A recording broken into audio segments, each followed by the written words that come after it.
very sweet.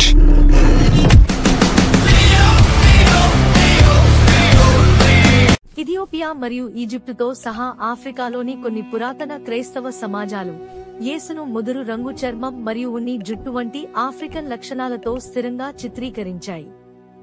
ఈ చిత్రణలు పాశ్చాత్యులలో విస్తృతంగా గుర్తించబడిన లేత చర్మం గల నీలి దృష్టిగల వ్యక్తి యొక్క చిత్రానికి పూర్తి విరుద్ధంగా ఉన్నాయి. సాంస్కృతిక అవగాహనలలో మరియు చారిత్రక ప్రాతినిధ్యంలో గణనీయమైన వైవిధ్యాన్ని హైలైట్ చేస్తాయి. యేసుతో ఆఫ్రికన్ సంబంధాన్ని ఇంతకాలం ఎందుకు విస్మరించారు? అతని ఈ అంశాన్ని గుర్తించడం, గుర్తింపు విశ్వాసం, జాతి మరియు చరిత్ర గురించి మన అవగాహనను ఎలా పునర్నిర్మించగలదు? ఈ ప్రశ్నలకు సమాధానమివ్వడానికి మనం యేసు జీవితంలోని చారిత్రక మరియు భౌగోళిక సందర్భాన్ని తిరిగి సందర్శించాలి. రోమన్ ఆక్రమిత యూదయ ప్రాంతంలోని బెత్లెహెంలో జన్మించిన యేసు ఆఫ్రికా, ఆసియా మరియు యూరప్ కలిసే సంస్కృతుల సమ్మేళన పాత్రలో నివసించాడు.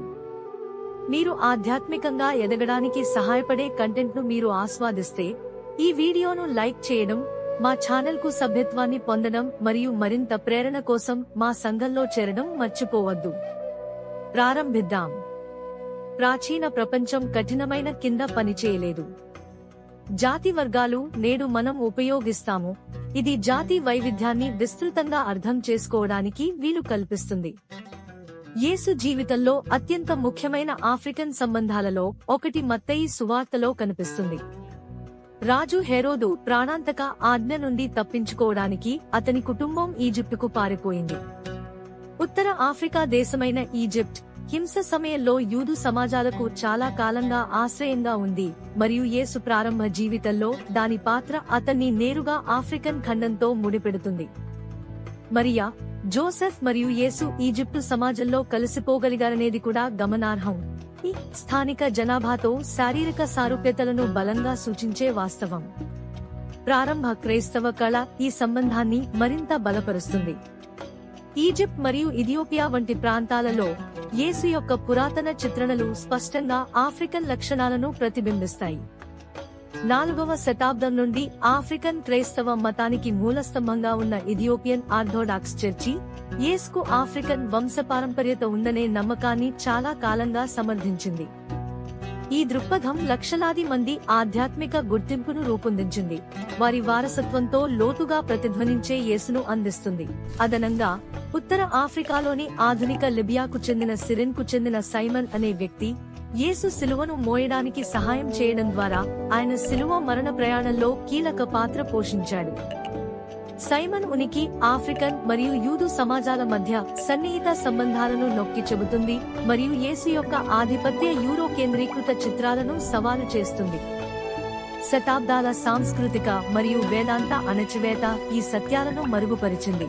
వలసవాద భావజాలాలతో అనుసంధానించబడిన యేసు యొక్క తెల్లగా చేసిన సంస్కరణకు అనుకూలంగా ఉంది.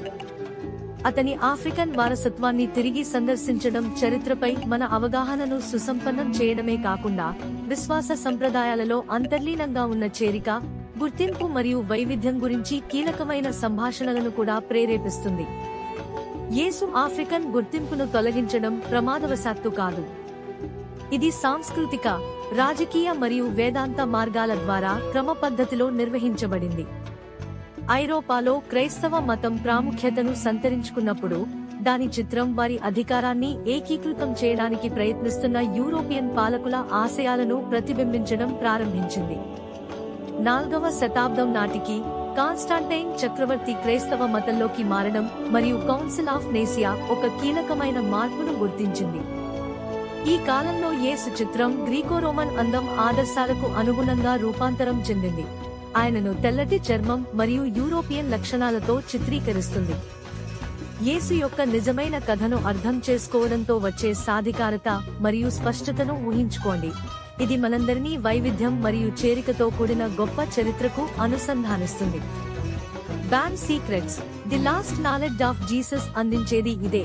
అతని వెల్లడి ద్వారా స్పష్టత మరియు శాంతికి మార్గం. ఈ పుస్తకం అతని ప్రవచనాలలోకి వెళుతుంది మరియు అందిస్తుంది ముందుకు ఏమి ఉందో అంతర్దృష్టి. ఇది పిన్ చేసిన వ్యాఖ్యలో ఉచితంగా లభిస్తుంది. ఎడిషన్ పోయే ముందు ఇప్పుడే దాన్ని పొందండి. ఈ ఉద్దేశపూర్వక అనుసరణ సౌందర్యానికి మాత్రమే పరిమితం కాలేదు. తెల్లటి యేసు సామ్రాజ్య ఐక్యతకు మరియు తరువాత వలస విస్తరణకు శక్తివంతమైన సాధనంగా మారాడు. ఆఫ్రికా, ఆసియా మరియు అమెరికాలలో వారి విజయం మరియు దుర్వినియోగాన్ని వివరించడానికి యూరోపియన్ వలస శక్తులు ఈ చిత్రాన్ని వ్యాప్తి చేశాయి. లేత చర్మం గల క్రీస్తును యూరోపియన్ ఆధిపత్యానికి దైవిక ఆమోదంగా ప్రదర్శించారు. బానిసత్వం, దోపిడీని హేతుబద్ధం చేయడానికి ఉపయోగించారు. కానీ సంస్కృతులను అణచివేయడం, కళ మరియు వేదాంత శాస్త్రం ఈ కథనాన్ని బలోపేతం చేశాయి. వలసరాజ్యాల ప్రాంతాల ఆధ్యాత్మిక మరియు సామాజిక చట్రాలలో యేసు యొక్క తెల్లని చిత్రాన్ని పొందుపరిచాయి. మిషనరీలు ఈ వెర్షన్ను స్వదేశీ మరియు ఆఫ్రికన్ కమ్యూనిటీలకు ప్రచారం చేశారు. తెల్లదనాన్ని దైవత్వం మరియు నైతిక స్వచ్ఛతతో సమానం చేశారు. ఇది లోతైన డిస్కనెక్ట్ను సృష్టించింది. యేసుతో అతని కథలో అంతర్భాగంగా ఉన్న ఆఫ్రికన్ సంబంధాలను తగ్గించింది. చిక్కులు లోతైనవి. వేదాంతవేత్తలు కుటుంబం ఈజిప్టుకు పారిపోవడం లేదా సిరెన్ పాత్ర యొక్క సైమన్ యూరోసెంట్రిక్ ఎజెండాకు సరిపోయే వివరణలకు అనుకూలంగా ఉండటం వంటి కథనాలను విస్మరించారు లేదా తక్కువ అంచనా వేశారు. ఈ వక్రీకరణలు తెల్లదనాన్ని దైవభక్తికి అనుసంధానించే వేదాంత శాస్త్రాన్ని పెంపొందించాయి. వలసవాదం మరియు అంతకు మించి కొనసాగిన జాతి సోపానక్రమాలకు పునాది వేశాయి. అనేక సాంప్రదాయ పద్ధతులను సవాలు చేసిన ప్రొటెస్టెంట్ సంస్కరణ కూడా యేసు యొక్క జాతిపరమైన చిత్రాన్ని తాకలేదు.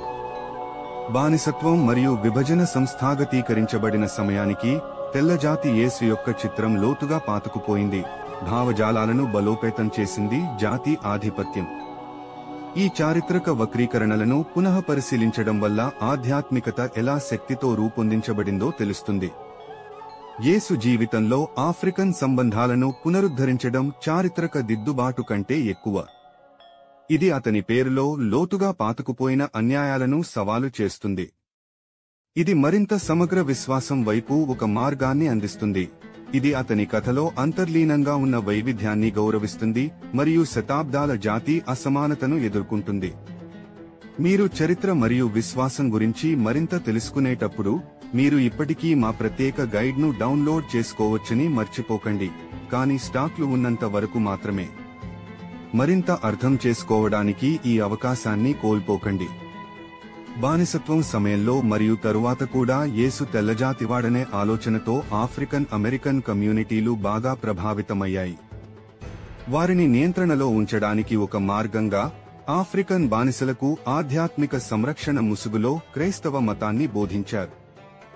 అణచివేతను ఆమోదించే దైవిక వ్యక్తిగా ప్రదర్శించబడిన తెల్లజాతి యేసు సువార్తల విముక్తి సందేశానికి బాధాకరమైన విరుద్ధంగా మారాడు. వారి బానిస యజమానులలా కనిపించే దేవుడిని పూజించడం వలన విశ్వాసం మరియు గుర్తింపు మధ్య సంబంధం తెగిన ఆధ్యాత్మిక మరియు సామాజిక సమస్యలకు దారితీసింది. విముక్తి తర్వాత కూడా తెల్ల యేసు యొక్క చిరకాల చిత్రం మతపరమైన ప్రదేశాలను ఆకృతి చేస్తూనే ఉంది. నల్లజాతి చర్చిలలో ఉద్రిక్తతను సృష్టించింది, ఎందుకంటే సంఘాలు తమ జీవిత అనుభవాలను వారి వాస్తవికతలకు దూరంగా ఉన్న వ్యక్తితో సమలేఖనం చేసుకోవడానికి ఇబ్బంది పడ్డాయి. ఈ ఉద్రిక్తత నల్లజాతి వర్గాల పోరాటాలు మరియు గౌరవాన్ని వ్యక్తపరిచే విధంగా యేసును తిరిగి పొందేందుకు ఒక పరివర్తన ఉద్యమానికి దారితీసింది. అతని ఆఫ్రికన్ సంబంధాలను నొక్కి చెప్పడం ద్వారా నల్లజాతి వేదాంతవేత్తలు యేసును పునర్నిర్మించడం ప్రారంభించారు. వారి చారిత్రక మరియు సామాజిక అనుభవాలతో ప్రతిధ్వనించింది. నల్లజాతి యేసు యొక్క ఆధునిక పునరుద్ధరణ వేదాంతపరమైన చర్చ మరియు సామాజిక క్రియాశీలతలో వ్యక్తీకరణను కనుగొంటుంది. బ్లాక్ లైవ్స్ మ్యాటర్ వంటి ఉద్యమాలు నల్లజాతి యేసును వ్యవస్థాగత అన్యాయానికి ప్రతిఘటనకు చిహ్నంగా హైలైట్ చేస్తాయి. రోమన్ పాలనలో హింస మరియు అతని అంతిమ శిలువతో గుర్తించబడిన అతని జీవితం అణగారిన వర్గాలు ఎదుర్కొంటున్న కొనసాగుతున్న పోరాటాలకు అద్దం పడుతుంది. అణచివేతకు గురైన వారితో సంఘీభావ వ్యక్తిగా యేసు యొక్క ఈ పునర్విమర్శ ఆధ్యాత్మికతను అందిస్తుంది. జాతి మరియు సామాజిక అసమానతలను ఎదుర్కోవడానికి ధృవీకరణ. మతపరమైన మరియు లౌకిక సంస్థలలో జాతి సోపానక్రమాలను శాశ్వతం చేసే అధికార విస్తృత నిర్మాణాలను కూడా బ్లాక్ జీసస్ విమర్శిస్తాడు. సాంప్రదాయ చిత్రాలను సవాలు చేయడం ద్వారా కార్యకర్తలు శతాబ్దాల పాటు తెల్లజాతి ఆధిపత్యం యొక్క భావజాలాలను నిలబెట్టడానికి యేసు యొక్క తెల్లగా చేసిన చిత్రణలను ఎలా ఉపయోగించారో బహిర్గతం చేస్తారు. ఈ పునర్నిర్మాణం న్యాయం, చేరిక మరియు సమానత్వాన్ని చురుకుగా సమర్థించే క్రైస్తవ మతం యొక్క పునఃరూపకల్పనను ఆహ్వానిస్తుంది. కథలను కనుగొనడానికి గతంలోకి ఈ యాత్ర కేవలం ప్రారంభం మాత్రమే. మీరు మరింత తెలుసుకోవాలనుకుంటే మా గైడ్ మరింత వివరంగా చెబుతుంది. అది పోయే ముందు ఇప్పుడే దాన్ని పొందండి. నల్లజాతి చర్చిలలో సంఘాలు బహిష్కరణ కథనాలను తిరస్కరించడంతో ఈ మార్పు విశ్వాసానికి లోతైన సంబంధాన్ని పెంపొందిస్తుంది. యేసు యొక్క మరింత ఖచ్చితమైన చిత్రణను స్వీకరించడం ద్వారా ఈ సంఘాలు అణచివేతలో కాకుండా విముక్తిలో పాతుకుపోయిన క్రైస్తవ మతం యొక్క దృష్టిని పెంపొందించుకుంటూ వారి గుర్తింపులను పునరుద్ఘాటిస్తాయి. ఈ ఉద్యమం యొక్క ప్రభావం మతపరమైన ప్రదేశాలకు మించి విస్తరించి సాంస్కృతికంగా ప్రభావితం చేస్తుంది. రాజకీయ మరియు కళాత్మక ప్రతిఘటన మరియు సంఘీభావ వ్యక్తీకరణలు. చారిత్రక వ్యక్తిగా మరియు ఆధ్యాత్మిక చిహ్నంగా నల్ల యేసు విశ్వాసం యొక్క పునర్నిర్వచనాన్ని స్వస్థత మరియు న్యాయం కోసం ప్రేరేపిస్తూనే ఉన్నాడు. ఈ కొనసాగుతున్న పునరుద్ధరణ చారిత్రాత్మకంగా అణగదొక్కబడిన వారి స్వరాలను బలపరుస్తుంది. విశ్వాస సంప్రదాయాలు ఇకపై క్రైస్తవ సందేశంలో అంతర్లీనంగా ఉన్న వైవిధ్యాన్ని మినహాయించకుండా స్వీకరించేలా చేస్తుంది. శతాబ్దాలుగా యేసును ఉద్దేశపూర్వకంగా తెల్లగా కడగడం మతపరమైన చిత్రాలను మార్చడం కంటే ఎక్కువ చేసింది. అసమానత వ్యవస్థలను శాశ్వతం చేయడానికి విశ్వాసం ఉపయోగించిన విధానాన్ని ఇది ప్రాథమికంగా రూపొందించింది. వలసరాజ్యాల శక్తులు తమ ఆధిపత్యాన్ని సమర్థించుకోవడానికి ఈ చిత్రణను ఆయుధంగా చేసుకున్నాయి. తెల్ల యేసును దైవిక అధికారం యొక్క స్వరూపంగా ప్రదర్శించాయి. ఈ చిత్రణ సామాజిక సోపానక్రమాలను అమలు చేయడానికి ఒక సాధనంగా మారింది. తెల్లదనాన్ని అంతర్లీనంగా ఉన్నతమైనదిగా చిత్రీకరించింది. యూరోపియన్ కాని సంస్కృతులను అణగదొక్కడం మరియు అమానవీయంగా మార్చింది. ఈ వక్రీకరణ ప్రభావం కళ మరియు వేదాంత శాస్త్రానికి మించి విస్తరించింది. శక్తి మరియు న్యాయం యొక్క ప్రపంచ అవగాహనలను ప్రభావితం చేసింది. దైవత్వాన్ని తెల్లదనంతో సమలేఖనం చేయడం ద్వారా వలసరాజ్యం అధికారులు మతపరమైన నీతి యొక్క ముసుగు కింద బానిసత్వం మరియు విభజన వంటి పద్ధతులను చట్టబద్ధం చేశారు. విశ్వాసాన్ని ఈ విధంగా మార్చడం వల్ల మొత్తం జనాభాను అణగదొక్కే భావజాలాలు పుట్టుకొచ్చాయి.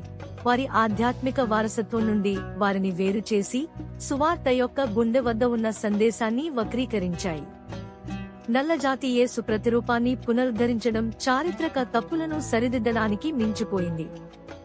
ఇది క్రైస్తవ మతం మరియు యూరోసెంట్రిక్ ఆలోచనల మధ్య దృఢమైన సంబంధాన్ని ప్రశ్నించే కథను తిరిగి తెస్తుంది. ఈ పునరుద్ధరణ నిర్మాణాలను ఎదుర్కొంటుంది. మతపరమైన సంస్థలలో జాతి అసమానతలను కొనసాగించింది. అణచివేతను సమర్థించడంలో ఈ వ్యవస్థల సహకారాన్ని బహిర్గతం చేసింది. సంఘీభావ వ్యక్తిగా నల్లజాతి యేసు ఈ కథనాన్ని నేరుగా ఎదుర్కొంటాడు. అణగారిన మరియు అణచివేతకు గురైన వారి అనుభవాలకు నిదర్శనంగా నిలుస్తాడు. ఈ వెల్లడిపై ప్రతిబింబించడం విశ్వాసం మరియు గుర్తింపుకు సత్యం ఎంత ముఖ్యమైనదో మనకు గుర్తు చేస్తుంది. ఇది మీకు నచ్చితే అది ఇప్పటికీ అందుబాటులో ఉన్నప్పుడే మా పరిమిత సమయ ఈ పుస్తకాన్ని డౌన్లోడ్ చేసుకోండి. ఈ పునరుద్ధరణ పెద్ద మార్పులకు కారణమైంది. మతపరమైన ప్రాంతాలు యేసు యొక్క సాంప్రదాయ చిత్రణలు బహిష్కరణ భావజాలాన్ని ఎలా బలోపేతం చేశాయో చర్చిలు మరియు సంఘాలు తిరిగి మూల్యాంకనం చేస్తున్నాయి. మరింత ఖచ్చితమైన చిత్రణను స్వీకరించడం ద్వారా విశ్వాసులు న్యాయం మరియు చేరికపై కేంద్రీకృతమై ఉన్న విశ్వాసంతో వారి సంబంధాన్ని పునర్నిర్వచించుకుంటున్నారు. వలసవాద కథనాల ద్వారా దీర్ఘకాలంగా రూపొందించబడిన సంఘాలలో ఈ మార్పు చాలా ముఖ్యమైనది, ఎందుకంటే వారు తమ స్వంత సాంస్కృతిక గుర్తింపులతో ప్రతిధ్వనించే యేసుతో సంబంధాన్ని పునర్నిర్మించడానికి పనిచేస్తారు. నల్లజాతి యేసును తిరిగి పొందే చర్య కూడా కలుస్తుంది సామాజిక న్యాయం కోసం విస్తృత ఉద్యమాలతో. అతని చిత్రం వ్యవస్థాగత జాత్యహంకారం మరియు అసమానతను పరిష్కరించడానికి ఒక ర్యాలీ పాయింట్ గా పనిచేస్తుంది. కార్యకర్తలు రోమన్ ఆక్రమణలో యేసు జీవితం మరియు నేడు అణచివేతకు గురైన సమాజాలు ఎదుర్కొంటున్న పోరాటాల మధ్య సమాంతరాలను గీస్తారు. అతని కథను సాధికారత మరియు ప్రతిఘటన యొక్క మూలంగా రూపొందిస్తారు. ఈ సందేశం మిమ్మల్ని ఆలోచింపజేస్తే మరియు అది మీతో కనెక్ట్ అవుతుందని మీరు భావిస్తే దీన్ని ఇష్టపడటం, ఛానల్ కు సభ్యత్వాన్ని పొందడం మరియు వ్యాఖ్యను ఇవ్వడం మర్చిపోవద్దు. అలాగే మీరు నిజంగా మా పనికి మద్దతు ఇవ్వాలనుకుంటే మరియు విలువైన కంటెంట్ ను సృష్టించడంలో మాకు సహాయపడితే మాకు సూపర్ ధన్యవాదాలు చెప్పడం పరిగణించండి. ఈ అద్భుతమైన సంఘంలో చేరండి మరియు ఏ వార్తలను మిస్ అవ్వకండి. ఈ పునరుద్ధరణ అధికార అసమతుల్యతలను నిలబెట్టడానికి మత సంప్రదాయాలు ఉపయోగించబడిన విధానాలతో లెక్కించమని బలవంతం చేస్తుంది. ఇది విశ్వాసులను వారి స్వంత సంస్థల గురించి అసౌకర్య సత్యాలను